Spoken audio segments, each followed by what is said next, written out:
Halo, Assalamualaikum warahmatullahi wabarakatuh.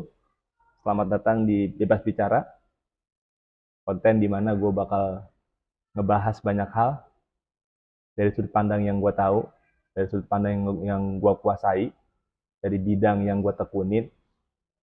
Mudah-mudahan bisa kasih banyak insight buat kalian.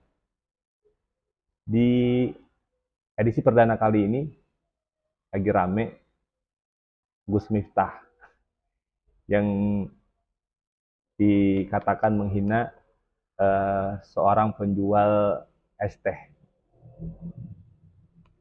Tapi menurut gue sih ya salah sih memang, cuma kayaknya nggak fatal-fatal banget dah. Kenapa? Ya kita bahas.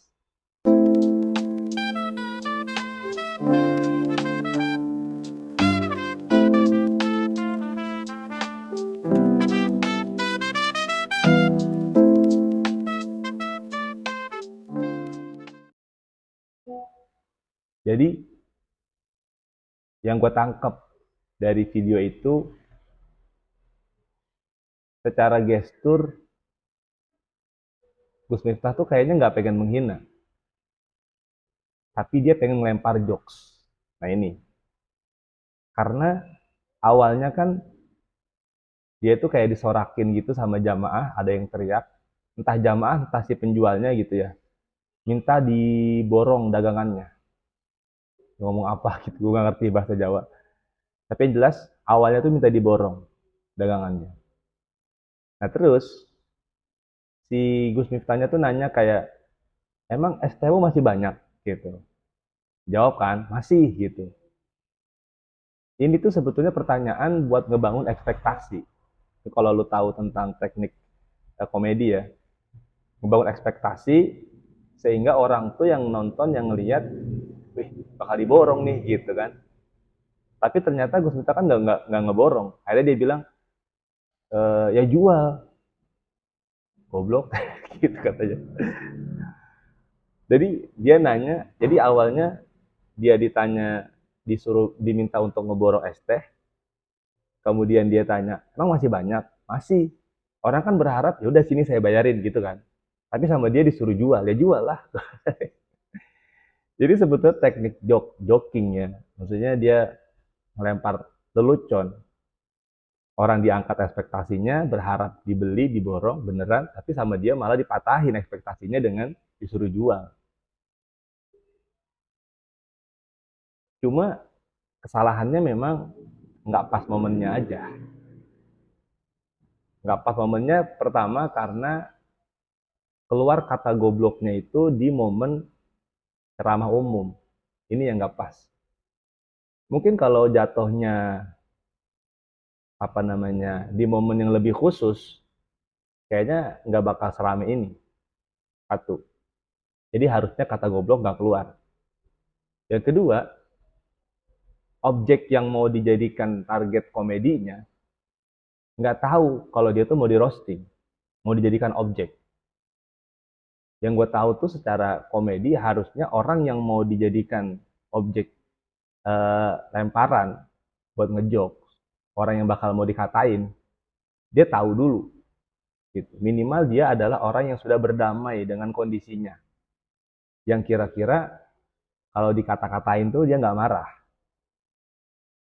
Di kasus ini kan kondisinya si bapak-bapak itu setelah dilempar jokes mukanya kayak pas ketangkap kamera kayak melas gitu kan. Mungkin nahan marah, mungkin nahan emosi, gue nggak tahu. Tapi yang jelas kondisinya kalau misalnya si bapak-bapak itu lebih nerima jokesnya dengan baik, mungkin dengan ekspresi dia ketawa atau dia ngebalikin apa, itu mungkin nggak separah ini. Karena pas dilempar jokes si bapak-bapaknya mukanya tuh lagi capek mungkin ya, jadi ketangkepnya kayak lagi melas gitu. Jadi momennya nggak pas. Ini yang kesalahan kedua. Karena ya dalam tongkrongan lah kita tahu pernah ngalamin, kita pernah ngenyek ngenyek orang, tapi orang itu yang kita tahu memang dia sudah berdamai sama kondisinya. Gue punya temen dulu waktu sekolah, dia orang susah, miskin, terus dapat beasiswa namanya BSM, beasiswa siswa miskin. Tapi sama teman-teman dikatain bukan BSM, bukan siswa miskin. Kalau lu mah siswa melarat. Tapi orangnya itu asik-asik aja. Dan maksudnya dia nerima kondisi dia gitu. Dan dia tahu bahwa kita ngelempar ini buat ngejokes, dia pun terima dijadikan sebagai objek bercandaan. Jadi gak ada masalah. Nah, di kasus ini, pertama orangnya nggak tahu dia sedang dijadikan objek bercandaan. Yang kedua, dia nggak ngerespon dengan eh, seperti orang yang dijadikan objek candaan. Dia nggak ketawa atau apapun itu. Itu kondisi yang kedua yang bikin suasana jadi kayak gini. Itu aja sih kesalahannya, yang menurut gue ya. Jadi gue nggak mau bilang dia menghina, karena gue tahu situasinya dia lagi ngejokes, dia lagi ngelempar lelucon. Cuman salah pada momennya aja, nggak tepat. Yang mau gue highlight di sini adalah lu pada para komentator. Banyak yang sampai bilang orang yang di panggung tuh nggak lebih mulia daripada orang yang di bawah panggung, kayak gitu-gitu. Ada juga yang sampai nunjuk-nunjuk mengatakan, Miftah denger ya gitu. Ya Allah. Pertama, gue mau kasih tahu ya, Gus Miftah dipanggil Gus itu karena dia adalah keturunan, kalau nggak salah yang ke-9 dari Kiai Muhammad Ageng Besari. Ki Muhammad Ageng Besari adalah tokoh ulama besar di Ponorogo, pendiri pondok pesantren Tegasari kalau nggak salah. Tegasari di Ponorogo.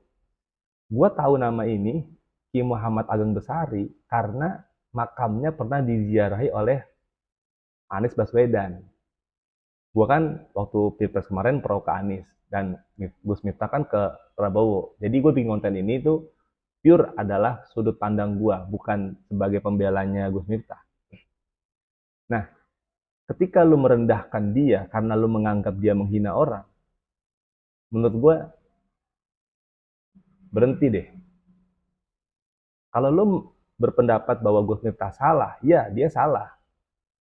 Tapi kesalahan itu tidak menyebabkan lu berhak merendahkan dia. Secara nasab, dia beneran Gus. Dia keturunan ke-9 dari Kiai Muhammad Ageng Besari. Itu nama ulama besar, karismatik. Dan makamnya dikeramatin. Dia beneran Gus. Kedua, jasanya banyak untuk agama ini, untuk Islam. Lo tau nggak Deddy Corbuzier itu, syahadatnya, yang gue tahu ya dari podcastnya Deddy, itu di hadapan Gus Miftah. Dan trigger yang menyebabkan Deddy Corbuzier untuk mantep pegang Islam, itu setelah melihat Gus Miftah dakwah di tempat-tempat pelacuran gitu. Mungkin udah banyak orang-orang sejak dia pertama kali terjun dakwah ya, mungkin udah banyak orang yang eh, apa ya, tobat dengan dakwahnya dia, atau dari yang non menjadi muslim dengan dakwahnya dia. Itu jasanya gede banget pahalanya. Sementara lu para komentator, apa jasa lu buat Islam? Ya dia salah, tapi lagi-lagi lu harus berhenti pada menyatakan ini salah, dah selesai. Jangan sampai lu merendahkan, jangan sampai lu merasa diri lu lebih mulia, lebih beradab dan lain sebagainya. Jangan. Yang berikutnya yang pengen gua highlight lagi adalah, lu sadar nggak, setelah kejadian itu akhirnya si bapak penjual es ini ketimpa durian runtuh. Banyak banget yang menghubungi dia untuk kasih bantuan, baik secara material, duit, ataupun beasiswa kepada anaknya. Yang gue tahu tuh ada ustadz mau ngasih beasiswa buat anaknya. Bahkan yang gue denger, yang gue pernah denger ya, yang gue baca komentar-komentar orang, itu ada yang sudah ngasih apa namanya, umroh. Bayangin, momen dimana kesalahan orang lain bisa menjadi titik balik dari si bapak penjual es ini untuk mendapatkan rezeki berlimpah. Karena kita kaca diri kita.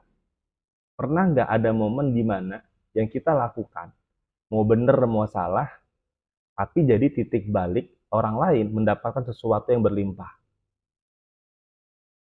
Kalau si bapak itu, penjual es, punya hati yang bersih, dia legowo, maka nama Gus Miftah gue yakin pasti bakal dikenang terus selama hidupnya. Walaupun berawal dari kesalahan, terlihat menghina, terkesan ngenyek, tapi itu adalah trigger di mana si bapak mendapatkan durian runtuh. Dia nggak bakal lupa pasti. Dan itulah mekanisme Tuhan, cara Allah kasih rezeki. Orang-orang yang kerja di pabrik baygon, itu dia kerja bisa bikin baygon karena ada nyamuk yang menggigit. Andai nyamuk nggak gigit, mungkin pabrik baygon nggak laku. Sorry gue nyebut merek ya. Gitu. Nah, coba kita koreksi ke diri kita. Jangankan kita salah, kita bener aja. Belum tentu bisa ngasih efek ke orang lain seperti Gus Miftah yang salah itu, yang ngasih efek rezeki kepada si bapak penjual es teh itu. Sehingga di sini gue mau bilang bahwa setiap memandang sesuatu, cobalah selalu menimbang dua sisi. Jangan sampai ketika kita vonis dia bersalah, lalu kita nafikan semua efek-efek baik di sini. Itu yang gue nggak mau, dan gue nggak suka kayak begitu.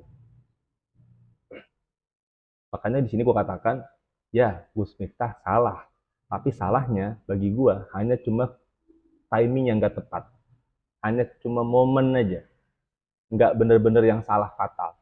Dan gue lihat kok ada video yang sudah klarifikasi, jadi si Gus Miftah sudah klarifikasi dan sudah minta maaf. Dan gue ngebayangin, seandainya di panggung itu nih, setelah si Gus Miftah melempar jokes, bercandaan, kan tadi konteksnya dia mau bercandain tuh kan. Kalau kejadian setelah itu dia panggil beneran si tukang esnya itu naik ke panggung lalu dikasih duit sebanyak-banyak deh 200.000, 500.000 kan kecil buat dia kan, kasih dah, terus bilang maaf ya tadi cuma bercanda gitu, lalu dia turun, itu pasti kamera nyorot dia kan. Gue yakin kejadiannya pasti berbalik. Hari ini dia dihina, maksudnya hari ini si Gus Miftah tuh dianggap nggak beradab ya karena segitu, sampai dia ngejokes lelucon. Andai dia terusin sampai beneran ngasih duit, sampai dia minta maaf untuk dia bilang maaf ya dari bercanda, itu pasti orang pasti bakal muji semua, yakin gua. Jadi lagi-lagi ini hanya kesalahan momen. Gitu aja dari gua di Bebas Bicara. Jumpa lagi di episode berikutnya. Assalamualaikum warahmatullahi wabarakatuh.